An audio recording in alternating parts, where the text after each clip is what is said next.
It was really kind of a shock. If there was clocks on the walls, they probably would have stood still. We saw an ambulance out in front of the store. I knew that something was probably really wrong. Stuff like that doesn't happen in a small town. How in the world do we tell the kids? Is he okay? And she's like, I'm like, is he? And she's like, I couldn't really talk or anything. I just sat there. I just kind of broke down. Everybody was. I didn't really know what to do.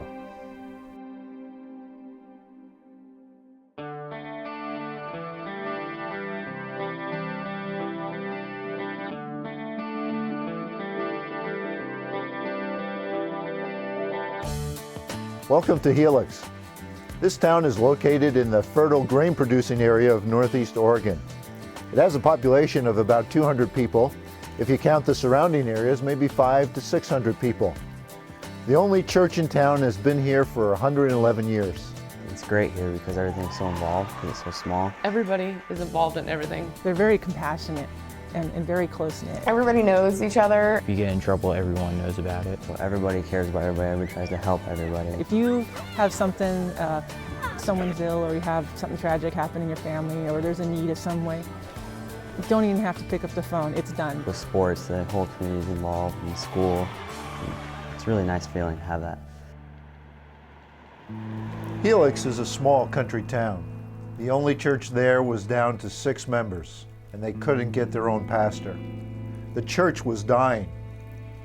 We were going down, down, down. Less people were going and wasn't really that in touch with things. We needed a family who could be there full-time in the community to share the gospel with us. And Village Missions provided that. When I heard about the type of ministry setup, environment was, I was anxious to come, excited to come. Probably in the first 3 months that Mac was here, he got to know more people than the previous 10 ministers combined.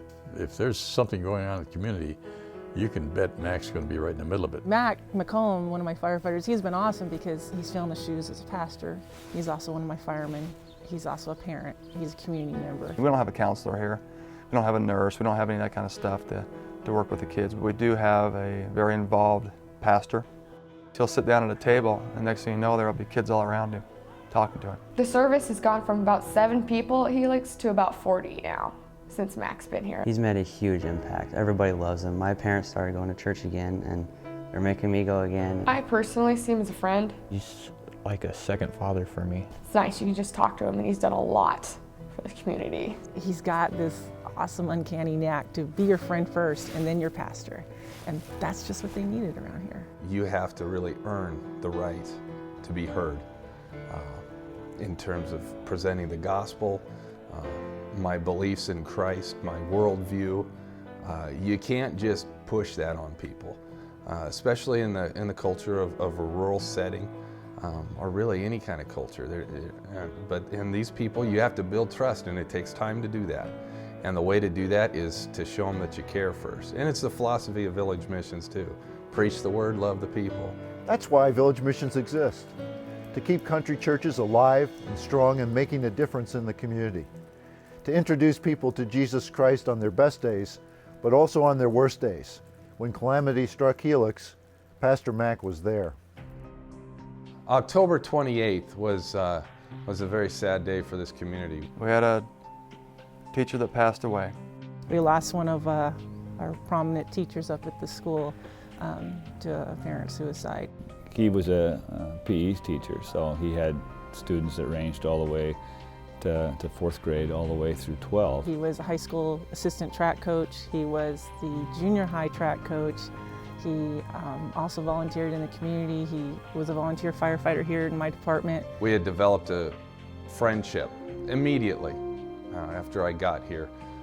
We shared common interests with football, with powerlifting and strength training. He was so positive, and whenever you succeeded, he was way more excited than you would ever be about you succeeding. He was very intelligent, and he was so helpful to us and in here and motivating. He pushed everybody to do their best, what he knew they were capable of. We all knew he was bipolar. We didn't really realize the extremity of it. We would walk to school together in the morning to a weightlifting class that he involved me in with helping him teach that. He didn't show up, and so I went to his house and knocked on the door. He's like slept in a few times through the year, so we just thought he, was sleeping in again. I called his house, there was no answer. And I knew he had no place to go, and so we got into the bar there that was adjacent to his apartment and knocked on the door, no answer. So I broke the door down, and worst fears were reality. He had shot himself in the head. And the finality of it, I mean, it's done. There's no helping John anymore. Mr. Cope, the principal, called it assembly. We grabbed the kids at 11:15, took them in the gym. And he started telling us, and everybody just, it went quiet. You couldn't hear anything. Couldn't really get a grip on it yet. It took me quite a while. It shook the school to its core. It was like losing a family member. Pastor Mack, that day that John passed, he played a critical role. He was a trooper through it all. He was at the school from the start. He spent hours and hours up here just trying to keep the kids together, praying for them. It wouldn't go out of my head, so he helped me out the day after and all that, just talking me through it and all that. One of my friends started crying and I didn't really know. I wanted to help him, but I didn't really know how to help him. I didn't know what to say. How do you try to explain why somebody that is a role model and an educator and a coach, why he would take his own life? When we had the celebration of life, there was hours where people in the community just talked. We had a time of an open mic where kids could just share their feelings, and it went for a long, long time, probably about an hour. It was really nice. Everybody said some things about him, and all of it was great. You don't see that kind of thing happen in a memorial service where kids are free to get up and talk without something having been done to make them feel like we're important. This guy knows who we are. This guy understands us.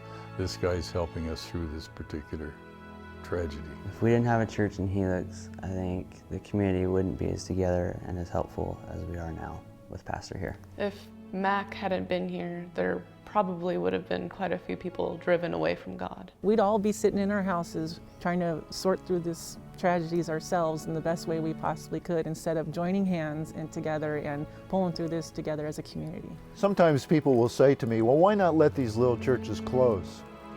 But do you realize what hangs in the balance?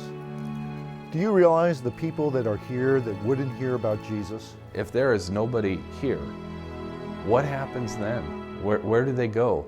Who's there to reach out to them? It would be a tragedy. A lot of people would just go back to their old ways. The marriages that fall apart, the families that are broken.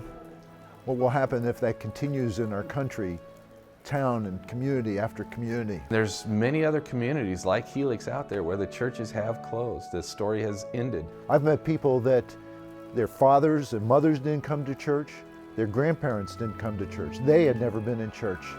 They found Jesus through the love of a committed village missionary. I believe that's right at the heart of the Lord, that He wants every small town, every person, every soul to have a chance to not just receive Christ, but to grow in all that He has for them.